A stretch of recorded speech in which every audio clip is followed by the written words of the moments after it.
السلام علیکم ناظرین. بزم کائنات یہ سائنسی موضوعات پر مشتمل ایک پروگراموں کے سلسلے کا نام ہے جس کی پہلی قسط آپ آج دیکھیں گے.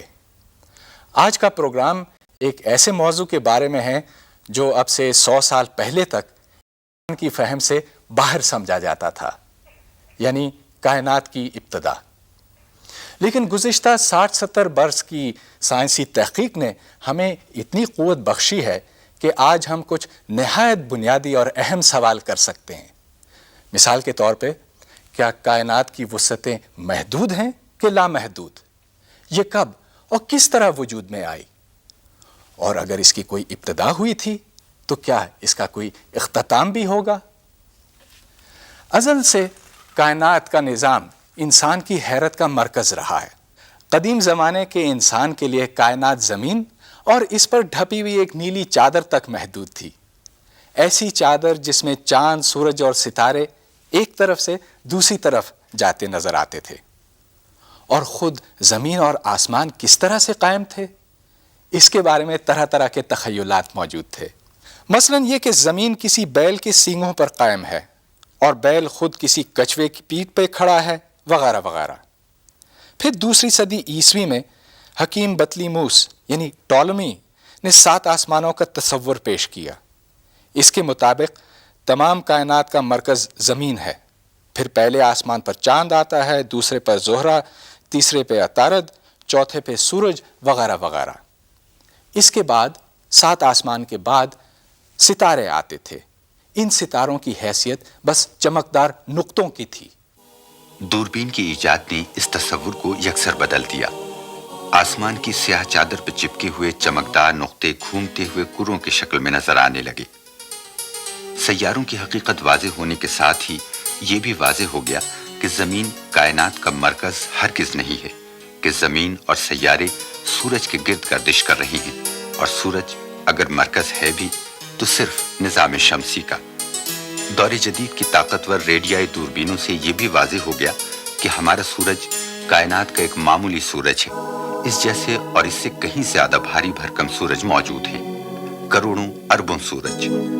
چنانچہ اندھیری رات میں آسمان پر نظر آنے والا ایک چمکدار نقطہ ہماری اپنی کہکشاں کا ایک سورج بھی ہو سکتا ہے. اربوں سورجوں پر مشتمل کسی دور دراز مقام پر رواں دواں کہکشاں بھی ہو سکتی ہے، یا پھر ہزاروں کہکشاؤں کا ایک گچھا.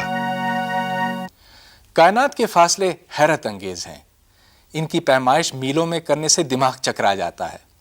مثال کے طور پہ نظام شمسی سے جو نزدیک ترین سورج ہے وہ تقریباً 30,000 ارب میل دور ہے، اور نظام شمسی جس کہکشاں میں موجود ہے اس کی وسعت اس سے 20,000 گنا زیادہ ہے. اور یہ تو صرف ہماری کہکشاں کے اندرونی فاصلے ہیں. اس کے علاوہ لاکھوں اربوں کہکشائیں ہیں، اور ان کے درمیان فاصلوں کا شمار یوں کرنا تو نہایت مشکل ہو جائے گا. لہٰذا ہمیں فاصلوں کی پیمائش کا کوئی آسان طریقہ ڈھونڈنا ہوگا. اب یہ دیکھیں کہ فاصلوں کی پیمائش وقت کے حساب سے بھی کی جا سکتی ہے. مثلا عام بول چال میں ہم یہ کہتے ہیں کہ ٹرین کے ذریعے پنڈی سے لاہور کا فاصلہ 6 گھنٹوں کا ہے اور پنڈی سے کراچی کا فاصلہ 24 گھنٹے کا ہے. ظاہر ہے کہ یہ فاصلے ہماری عام ٹرینوں کے حساب سے ہے، یعنی اوسطاً 35 یا 40 میل فی گھنٹہ. لیکن اگر اس ٹارچ کی روشنی لاہور پہنچ پاتی تو اس کے لیے تو بہت کم وقت درکار ہوتا. روشنی 1 سیکنڈ میں، صرف 1 سیکنڈ میں زمین کے گرد 7 چکر لگا سکتی ہے. اسی لیے ہم کائنات کے فاصلے روشنی کی نسبت سے متعین کرتے ہیں. مثال کے طور پر چاند کا فاصلہ زمین سے تقریباً 2.5 لاکھ میل ہے، اور یہاں زمین پر تیز روشنی کا فلیش ہو تو وہ چاند پر 1.25 سیکنڈ کے بعد دکھائی دے گا. گویا ہم کہہ سکتے ہیں کہ چاند کا زمین سے فاصلہ 1.25 نوری سیکنڈ ہے. سورج کا زمین سے فاصلہ تقریباً 9 کروڑ میل ہے. وہاں سے روشنی کو زمین تک پہنچنے میں 8 منٹ 20 سیکنڈ لگتے ہیں. گویا زمین سورج سے 8 نوری منٹ اور 20 نوری سیکنڈ دور ہے. الفا سینٹاوری ہم سے نزدیک ترین ستارہ ہے جو تقریباً 30,000 ارب میل دور ہے. اگر وہاں کرکٹ کے شوقین کوئی جاندار مخلوق ہے تو اسے عمران خان کا یہ کارنامہ دیکھنے کے لیے 4.5 سال انتظار کرنا پڑے گا.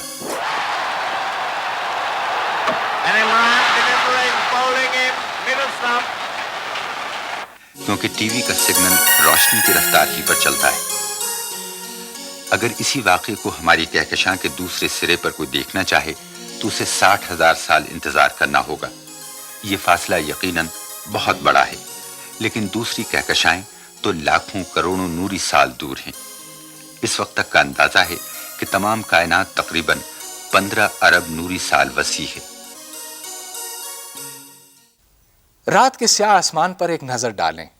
آپ کو یہ محسوس ہوگا کہ تمام ستارے ایک جگہ پر ساکت کھڑے ہیں. اسی واسطے قدیم زمانوں سے ملاح جہاز رانی انہی کی مدد سے کرتے آئے ہیں. ستاروں کے مختلف جھرمٹوں کو نام بھی دیے گئے اور ان کی صحیح پہچان رکھنا انتہائی اہم ہوتا تھا. ان جھرمٹوں کی اہمیت اس لیے تھی کہ ہزاروں سالوں کے مشاہدے کے باوجود ان میں کسی طرح کی تبدیلی نہیں دیکھی گئی تھی. مگر اصل میں یہ ستارے نہایت تیزی کے ساتھ حرکت کر رہے ہیں. یہ ہمیں ساکت صرف اس واسطے نظر آتے ہیں کہ ہم سے بہت بہت دور ہیں، اور آپ نے یہ دیکھا ہے کہ دور کی ہر چیز آہستہ چلتی نظر آتی ہے. مثال کے طور پہ آسمان میں اگر کوئی جہاز 500 میل فی گھنٹے کی رفتار سے بھی اڑ رہا ہو تو بھی ہمیں یہ صرف رینگتا ہوا ہی نظر آئے گا. مگر ہمیں یہ کیسے پتا کہ ستارے تیزی سے چل رہے ہیں؟ ہم سائنسدانوں کی یہ بتلائی ہوئی بات آخر کیوں قبول کریں؟ مگر اصل میں ستاروں کی رفتار معلوم کرنا کوئی اتنا مشکل کام نہیں ہے. آپ نے یہ دیکھا ہوگا کہ اگر کوئی گاڑی ہارن بجاتی ہوئی آپ کی طرف تیزی سے آئے تو اس کی آواز اور ہوتی ہے، اور جب گزر کر دور جانے لگے تو اور ہوتی ہے.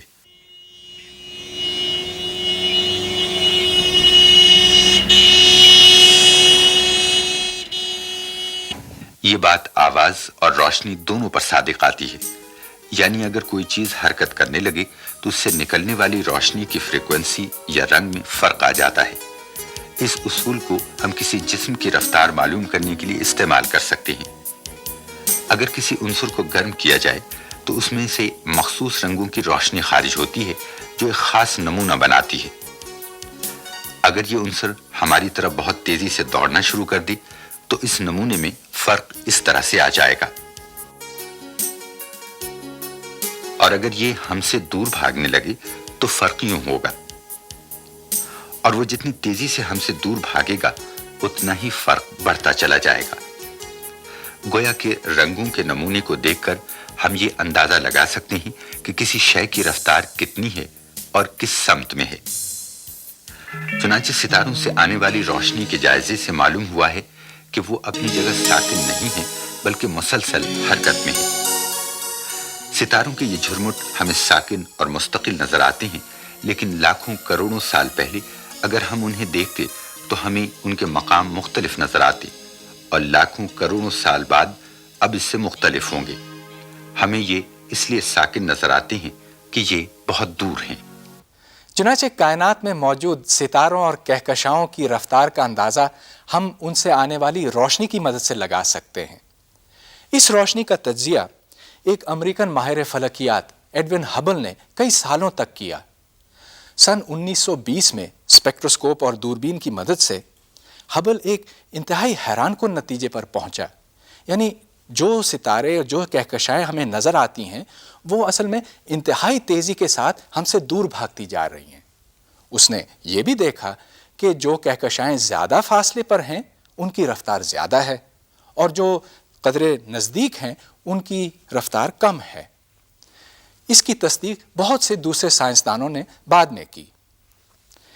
اس سے ہمارے ذہن میں ایک تصور جنم لیتا ہے کہ تمام کہکشائیں، تمام ستارے زمین سے پیدا ہوئے اور پھر کسی عظیم دھماکے کے نتیجے میں خلا میں منتشر ہو گئے. ظاہر ہے کہ جو ستارے زیادہ تیزی سے نکلے وہ زیادہ دور پہنچ گئے ہیں. بالکل اس دوڑ کی طرح جس میں تیز بھاگنے والے بچے زیادہ باہر نکل گئے، یا بم کے دھماکے کی طرح جس میں زیادہ رفتار سے خارج ہونے والے ٹکڑے زیادہ دور پہنچ جاتے ہیں. اگر یہ فلم الٹی چلائی جائے تو وہ تمام چیزیں جو ہم سے دور بھاگتی نظر آ رہی ہیں سمٹ کر زمین میں سما جائیں گی. گویا کسی ابتدائی وقت میں یہ سب زمین کا حصہ تھی۔ اس سے یہ محسوس ہوتا ہے جیسے زمین ہی کائنات کا مرکز ہو۔ تو کیا کائنات کی ابتدا زمین سے ہوئی تھی؟ کیا حکیم بطلیموس کی یہ بات کہ کائنات کا مرکز زمین ہے واقعی درست تھی؟ نہیں، ایسی کوئی بات نہیں ہے۔ اگر ہم نے زمین کو کائنات کا مرکز سمجھا تو ہم ایک بہت بڑی غلطی کا شکار ہوں گے، وہی غلطی جو 1000 سال پہلے عام تھی۔ حقیقت تو یہ ہے کہ کائنات کا ہر نقطہ، ہر مقام اس کے ابتدائی دھماکے کا مرکز ہے۔ اس کا مطلب یہ ہے کہ اگر ہم ہبل کا مشاہدہ یہاں سے نہیں لیکن کسی اور کہکشاں سے کریں تو ہمیں وہی چیز نظر آئے گی جو زمین سے نظر آتی ہے، یعنی تمام باقی کائنات، تمام کہکشائیں ہم سے دور ہوتی ہوئی نظر آئیں گی۔ اب یہ کیسے ہو سکتا ہے کہ مرکز یہ بھی ہو اور وہ بھی ہو اور وہ بھی ہو؟ یہ بات تو کچھ خلاف عقل معلوم ہوتی ہے، مگر ایسی بات کوئی نہیں۔ اس کو میں بہت آسانی سے ایک تجربے کی مدد سے سمجھا سکتا ہوں۔ یہ ایک غبارہ ہے۔ اس غبارے کی سطح کے اوپر فرض کیجئے کہ کئی چونٹیاں رہتی ہیں، ایک یہ ہے، ایک یہ ہے، ایک یہ ہے۔ جیسے جیسے غبارہ پھولتا جاتا ہے ویسے ویسے ہر چونٹی یہ سمجھتی ہے کہ ہر دوسری چونٹی اس سے دور ہوتی جا رہی ہے۔ گویا اس چھوٹی سی کائنات میں ہر چونٹی یہ سمجھتی ہے کہ وہ اس کا مرکز ہے۔ یہی بات ہماری کائنات پر بھی صادق آتی ہے، یعنی اس کا ہر نقطہ، ہر مقام ابتدائی دھماکے کا مرکز نظر آ سکتا ہے۔ اس سے ہمارے ذہن میں یہ تصور پیدا ہوتا ہے کہ کسی پرانے وقت میں کائنات کا تمام مادہ، تمام کہکشائیں، تمام ستارے ایک جگہ پر مرکوز تھے۔ 15 ارب سال پہلے آگ کا یہ دہکتا ہوا گولا اس قدر گرم تھا کہ اس میں ایٹم تھے، نہ مادے کی کوئی صورت تھی، صرف بے پناہ توانائی تھی، حتیٰ کہ زمان و مکان بھی نہ تھے۔ پھر ایک عظیم دھماکے یا بگ بینگ سے کائنات کی ابتدا ہوئی۔ وقت بھی تبھی وجود میں آیا اور مکان یعنی اسپیس بھی۔ اس طرح مادہ بننے کا سامان ہوا۔ جیسے جیسے کائنات پھیلتی گئی اور سرد ہوتی گئی ویسے ویسے مادہ وجود میں آتا گیا۔ ابتدائی چند سیکنڈوں میں اس نوزائیدہ کائنات میں نہایت بنیادی ذرات بننے شروع ہو گئے تھے، پھر ان سے بڑے ذرات اور پھر رفتہ رفتہ ایٹم وجود میں آنے لگے۔ اس وقت کائنات کا بیشتر حصہ سادہ ترین ایٹم ہائیڈروجن سے بھرا ہوا ہے۔ عظیم کہکشائیں در حقیقت ہائیڈروجن گیس اور گرد و غبار کے لامتناہی بادل ہیں، جن میں ایٹموں کے درمیان آپس کی کشش ثقل یعنی گریویٹیشنل فورس کی وجہ سے جگہ جگہ ہائیڈروجن اس قدر جمع ہو جاتی ہے کہ ایٹموں کے آپس میں جڑنے کے عمل کی وجہ سے گیس جلنے لگتی ہے اور یوں سورج وجود میں آتے ہیں۔ یہ عمل آج بھی جاری ہے اور اس کہکشاں میں نئے سورج آج بھی بن رہے ہیں۔ جیسے جیسے یہ سورج جلتے جاتے ہیں ویسے ویسے ان میں بڑے ایٹم بنتے چلے جاتے ہیں۔ اس طرح نظام شمسی اور خود اس زمین کا مادہ وجود میں آیا تھا اور زندگی بھی اسی کی مرہون منت ہے۔ آج ہم ہائیڈروجن اور آکسیجن کا مرکب یعنی پانی پیتے ہیں، ہم اپنی سانس میں آکسیجن لیتے ہیں، ہماری خوراک کاربن، نائٹروجن اور دوسرے عناصر سے بنی ہوئی ہے، لوہا ہمارے خون کا ایک جزو ہے اور کیلشیم سے ہماری ہڈیاں بنی ہیں۔ یہ سارے عناصر آئے کہاں سے؟ بگ بینگ کے وقت ان میں سے کوئی عنصر وجود نہیں رکھتا تھا، لیکن کچھ وقت کے بعد ہائیڈروجن کے بہت بڑے ستارے بنے۔ ان ستاروں کی گہرائیوں میں گرم ترین بھٹیاں تھیں جن میں بھاری عناصر تیار ہوئے۔ پھر یہ ستارے بوڑھے ہو گئے اور جب کئی ارب سال گزرے تو یہ عظیم دھماکے کے ساتھ پھٹے۔ ان میں جو کچھ تھا، بھاری عناصر اور مادہ، خلا میں منتشر ہو گیا۔ مادے سے ہمارا سورج، تمام سیارے اور ہماری زمین خود بنی۔ اب یہ کہنے میں کوئی مبالغہ نہیں ہوگا اور آپ کا جسم اسی مادے کا بنا ہے، یعنی ہم کسی ایسے ستارے کی باقیات میں سے بنے ہیں جو اربوں سال پہلے ختم ہو گیا تھا۔ مگر کیا یہ ساری افسانوی باتیں تو نہیں ہیں؟ کیا بگ بینگ کے حق میں کوئی ٹھوس ثبوت بھی ہے؟ اگر کائنات واقعی بگ بینگ سے شروع ہوئی اور پچھلے 15 ارب سالوں میں پھیلتے پھیلتے اس قدر وسیع و عریض ہو چکی ہے تو سائنسی حساب بتاتا ہے کہ اس وقت دھماکے کی باقیات کے طور پر کچھ شعاعیں خلا میں موجود ہونی چاہیے۔ 1968 میں انتہائی حساس سائنسی آلات کی مدد سے یہ لہریں دریافت کر لی گئیں اور اس طرح بگ بینگ کے نظریے کا ثبوت مہیا ہو گیا۔ چنانچہ آج کا سائنسی نظریہ یہ ہے کہ جس کائنات سے ہم واقف ہیں وہ تقریباً 15 ارب سال پہلے وجود نہیں رکھتی تھی۔ کسی نقطے سے عظیم دھماکے کی صورت میں کائنات کا آغاز ہوا اور زمان و مکان وجود میں آئے۔ پھیلتی ہوئی کائنات میں توانائی نے مادے کی شکل اختیار کرنی شروع کی جو آج کہکشاؤں، سورجوں، ستاروں، سیاروں اور خود زندگی کی صورت میں کائنات میں پھیلا ہوا ہے، اور ان سب پر مشتمل کائنات پھیلتی جا رہی ہے۔ اب سوال یہ پیدا ہوتا ہے کہ ہماری کائنات کا انجام کیا ہوگا؟ کیا یہ مسلسل پھیلتی ہی چلی جائے گی یا اس کا پھیلاؤ کبھی رک جائے گا؟ اور رکنے کے بعد کیا یہ دوبارہ اپنے نقطۂ ازل کی طرف آ سکتی ہے؟ یعنی بگ بینگ کے بعد کیا بگ کرنچ کا وقت آ سکتا ہے؟ آج ہم ان سوالوں کا جواب حتمی طور پر نہیں دے سکتے، البتہ ہم یہ جانتے ہیں کہ ان کے جواب کا انحصار اس بات کے اوپر ہے کہ کائنات میں موجود مادے کی کل مقدار کتنی ہے۔ یہ اس طرح سے کہ اگر یہ مقدار ایک خاص حد سے کم ہو تو کائنات پھیلتی ہی چلی جائے گی اور اس کی کوئی انتہا نہیں ہوگی، لیکن اگر یہ اس حد سے زیادہ ہو تو کائنات کا مستقبل اس سے مختلف ہوگا۔ اس کی وجہ یہ ہے کہ مادے سے کشش ثقل پیدا ہوتی ہے، اور یہ کشش اس قدر زیادہ ہو سکتی ہے کہ یہ کائنات کے مزید پھیلنے کو روک دے اور کائنات اس کے بعد دوبارہ اپنی نقطۂ ازل کی طرف آ جائے۔ لیکن جیسا کہ میں عرض کر چکا ہوں، آج ہمیں اس سوال کا حتمی طور پہ جواب معلوم نہیں ہے، کیونکہ ہم یہ نہیں جانتے کہ کائنات میں موجود مادے کی کل مقدار کتنی ہے۔ کائنات کا مادہ مختلف صورتوں اور حالتوں میں موجود ہے۔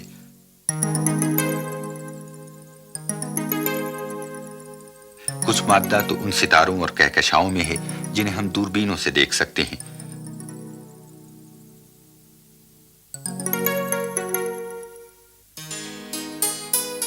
اس سے مادے کی کمیت کا اندازہ لگایا جا چکا ہے، اور یہ اتنا نہیں کہ اس سے کائنات کا پھیلاؤ بالآخر رک سکے۔ لیکن کہکشاؤں کے اطراف میں ہائیڈروجن گیس کا ایک باریک مگر بہت دور تک پھیلا ہوا دھواں بھی ہے، جسے عام دوربینوں سے تو نہیں لیکن ریڈیائی دوربینوں کے ذریعے دیکھا گیا ہے۔ اندازہ ہے کہ اس گیس کی مقدار ستاروں اور کہکشاؤں کے مادے کی کل مقدار سے 5 یا 10 گنا زیادہ ہے۔ البتہ یہ بھی کائنات کے پھیلاؤ کو روکنے کے لیے ناکافی ہے۔ پھر بھی اور کئی شواہد ہیں جن سے نتیجہ نکلتا ہے کہ کائنات کا پھیلاؤ بالآخر رک جانا چاہیے، جس کا مطلب ہے کہ ابھی تک کائنات کا تقریباً 90% مادہ ہماری نظروں سے اوجھل ہے۔ ناظرین، آج کے پروگرام میں کائنات کی ابتدا کا وہ نظریہ پیش کیا گیا جو بگ بینگ تھیوری کہلاتا ہے، لیکن اس کے علاوہ دوسرے سائنسی نظریے بھی ہیں۔ ان میں سے سب سے اہم دی اسٹیڈی اسٹیٹ کریشن تھیوری ہے۔ اس تھیوری کے بقول کائنات کی کوئی ابتدا نہ ہوئی، بلکہ اس میں جو مادہ ہے وہ مسلسل وجود میں آتا جا رہا ہے۔ لیکن اب سوال یہ پیدا ہوتا ہے کہ ہم ایک اور دوسری تھیوری میں فرق کس طرح سے کر سکتے ہیں؟ ہمیں کیا پتا کہ بگ بینگ صحیح ہے کہ اسٹیڈی اسٹیٹ صحیح ہے؟ کیا یہ ساری باتیں کسی سائنسدان کے دماغ کی اختراع تو نہیں ہے؟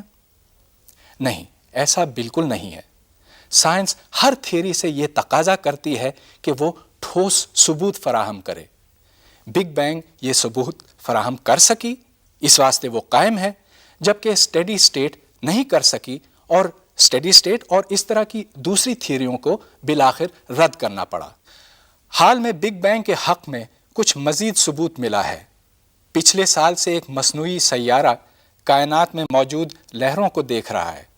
اس مصنوعی سیارے کا نام کاسمک بیک گراؤنڈ ایکسپلورر ہے، اور اس سے موصول ہونے والی معلومات سے پتہ چلتا ہے کہ وہی لہریں خلا میں موجود ہیں جو بگ بینگ کے نظریے سے مطابقت رکھتی ہے۔ پھر بھی کائنات میں بہت سے ایسے راز ہیں جو آج ہماری نظروں سے اوجھل ہیں، مگر ہمیں بے صبر نہیں ہونا چاہیے۔ آخر کائنات کو شروع ہوئے 15 ارب سال سے زیادہ ہو چکا ہے اور انسان نے اپنے سائنسی سفر کا بس آغاز ہی کیا ہے۔ اب اجازت دیجیے، خدا حافظ۔